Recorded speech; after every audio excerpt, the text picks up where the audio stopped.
أعوذ بالله من الشيطان الرجيم بسم الله الرحمن الرحيم الحمد لله والصلاة والسلام على رسول الله صلى الله عليه وسلم أما بعد السلام عليكم ورحمة الله وبركاته فندنت نمنة أرابا وانسكريتا panaraksitapaka any ity fandarana fampatsiahivana mahakasika ny finoana islamo ity. Manaraka zao dia tsy mitsahatra antsika miderany Allah ary mandefa tsodrano feno sy fandre-pahalemana ho amin'ny malalantsika Muhammad ibn Abdillah alayhi afdalu salatu wa taslim.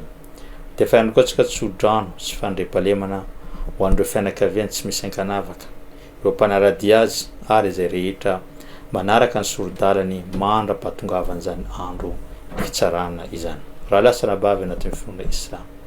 Rehefa narahantsika teo ny tantara mahakasika any Adama alayhi salam sy ny fiandohany zany zanak'olombelona izany ary ny fanamboarany Allah subhanahu wa ta'ala azy sy ny fampidirana azy tao amin'ny paradisa ary ny famoahany Allah subhanahu wa ta'ala azy sy ny fampidinana azy tetỳ ambony tany ary ihany koa ny fibebana izay nataony Adama alayhi salam sy ny mamantsika Hawa. Dia amin'ity andro an'ity inshallah antsika dia haka lohahevitra anankiray na tantara anankiray mahakasika tantara ny mpaminany Idris alayhi salam. Teneniny Allah subhanahu wa ta'ala wadhkur fil kitab Idris. Tantarao ao anatin'ny boky masina al-Qur'an ry mpaminany Muhammad sallallahu alayhi wa sallam i mpaminany Idris alayhi salam. Tsy aivo ampafantarolo mahakasika an'izany mpaminany Idris izany. Mpaminany Idrisa alayhi salam dia tsy nitovy hevitra ireo manam-pahaizana tamin'ny toerana izay nahaterahany.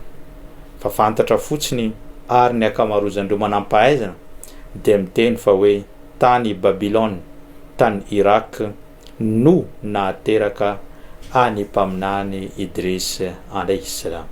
Fa misy kosa ampahany amin'ireo manam-pahaizana dia miteny hoe izy dia teraka tao Egypta.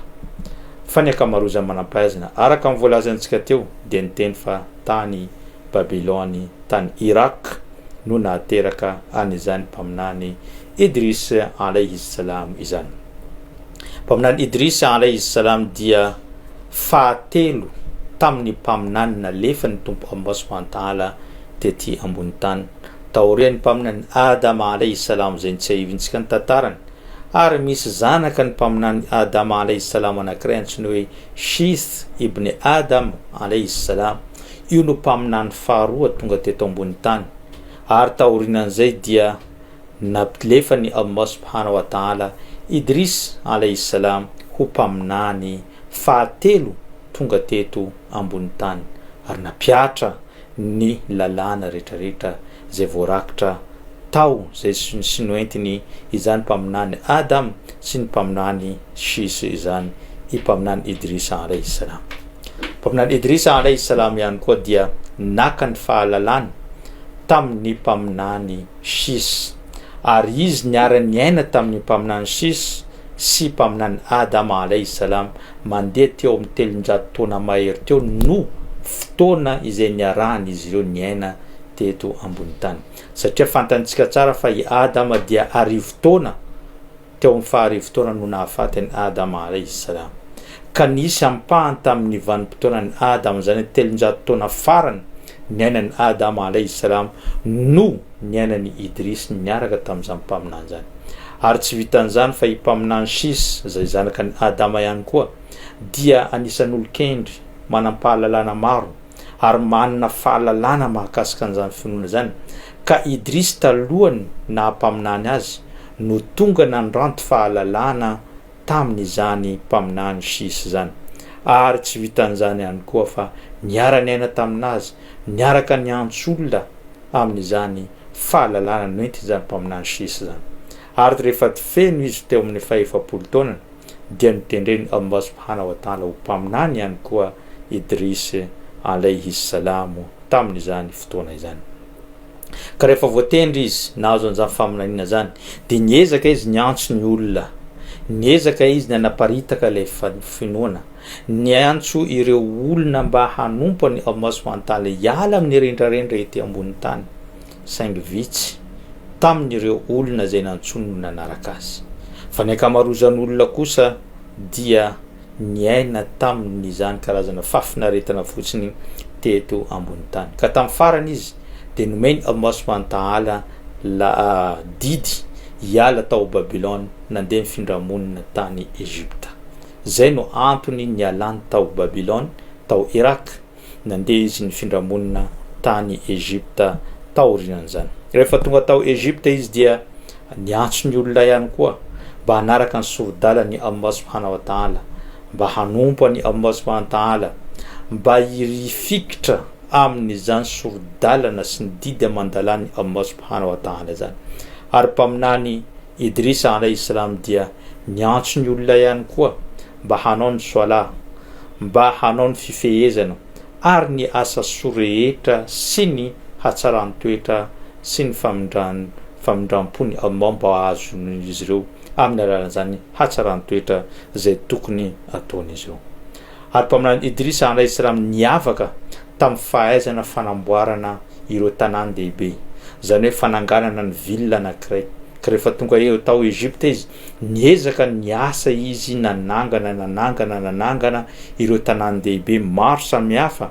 Ka tamin'ny vanim-potoana niainany tao dia miisa 80 ny tanàny lehibe natsangana n'izany mpaminany Idrisa alayhi salam zany, ary faly avokoa ireo vahoakany Egypta tamin'izany fotoana izany.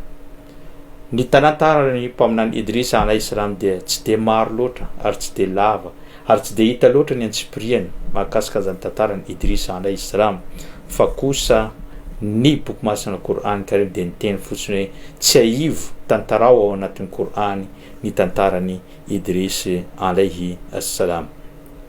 Amarantsika azy raha lasa nabavy anatin'ny finoana Islam dia mpaminany Idrisa alayhi salam dia napekarony Allah subhanahu wa ta'ala velona any an-danitra ao amin'ny lanitra fahaefatra araka ny teniny Allah subhanahu wa ta'ala manao hoe wa rafa'nahu makanan aliyya, ary napekarinay izy voninaitany sy izy amin'ny toerana ambony. Zany hoe araka ny filazandreo mpanao tantara ary filazandreo al-mufassirun dia napekarina izy vatana sy fanahy tany an-danitra amin'ny lanitra fahaefatra. Ary mbola noamafisiny mpaminany sallallahu alayhi wa sallam izany rehefa mpaminany niandeha nanao nahazo invitation spéciale tamin'ny tompo Allah subhanahu wa ta'ala tamin'ny Laylatul Isra wal Mi'raj dia niakatra velona tany an-danitra i mpaminany sallallahu alayhi wa sallam. Ary rehefa tany an-danitra izy dia nahitany Idrisa teo amin'izany toerana tamin'ny lanitra fahaefatra izany. Amarantsika azy dia mpaminany Idrisa alayhi salam dia mpanjaitra no asany tety ambony tany. Ka isaka ny izy tenen'ny mpaminany sallallahu alayhi wa sallam, isaka izy manjaitra mapiditra fanjaitra anankiray dia manao teny subhanallah alhamdulillah wa la ilaha illallah. Zany hoe isa mapiditra fanjaitra izy dia manao an'izany fidirana zany, subhanallah fidirana ho an'ny Allah, alhamdulillah ny fisorana sy fankasitrana ho an'ny Allah, wallahu akbar Allah lehibe indrindra, la ilaha illallah tsy misy tompo azo tompona afa-tsy Allah. Isaka ny manao an'izany mampiakatra fanjaitra izy dia miteny an'izany teny zany.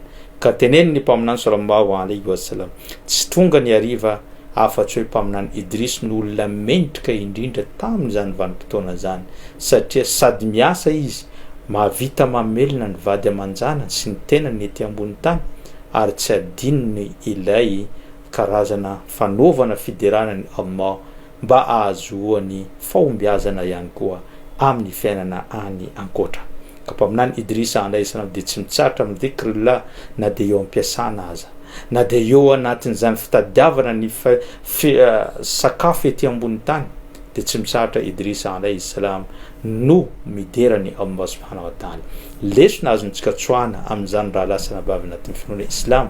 Rehefa anao eo ampanaovana ny asanao, mety mivarotra ianao, mety ihany koa anao mpanjaitra, mety ihany koa anao ho zay asa zay ataonao, asa bureau, asa zay zavatra rehetrarehetra zay ataonao, mpitoto vary sy ny tariny, dia azadiny no mamerimberina ny dhikra, manao subhanallah walhamdulillah wa la ilaha illallah, mba ahafana mitovy an'izany valerany mpaminany Idrisa alayhi salam zany, satria tsy tonga ny hariva teny mpaminany afa-tsy hoe izy no olona mentrika indrindra amin'ny olombelona rehetra teto ambony tany noho ny famerimberenana an'izay zikry zay. Karaha te hitovy tantana aminy ianao, hitovy voninahitra aminy ianao, dia eo ampanaovana ny asanao isan'andro isan'andro. Ianao efa mandany firy, adiny firy na firy minitra ao anatin'ny bus mandeha mamonjy ny toeram-piasanao, ny fiverenanao avy any, ny eny an-dalana, efa firy fotoana laninao. Moa ve tsy mba ahafahanao mamerimberina n'ilay zikry lanao, mba ahafahanao mahazo an'izany tombotsoa tahaka anazy ny mpaminany Idrisa alayhi salam. Zay ngamba no fandaharantsika mahakasika ny tantaran'ny mpaminany Idrisa alayhi salam. Inshallah manaraka amin'ny herinana ty zao dia resadresaka ndraitsika mahakasika ny mpaminany Nuh alayhi salam, izay mpaminany tonga taorian'izany mpaminany Idrisa alayhi salam zany. Sorako anao nanaraka an'izany fandaharana zany hatramin'izao fiafaran'izao, ny tena kosa dia mametraka ny mandrapita fa ho amin'ny manaraka indray. Wassalamu alaikum wa rahmatullahi wa barakatuh.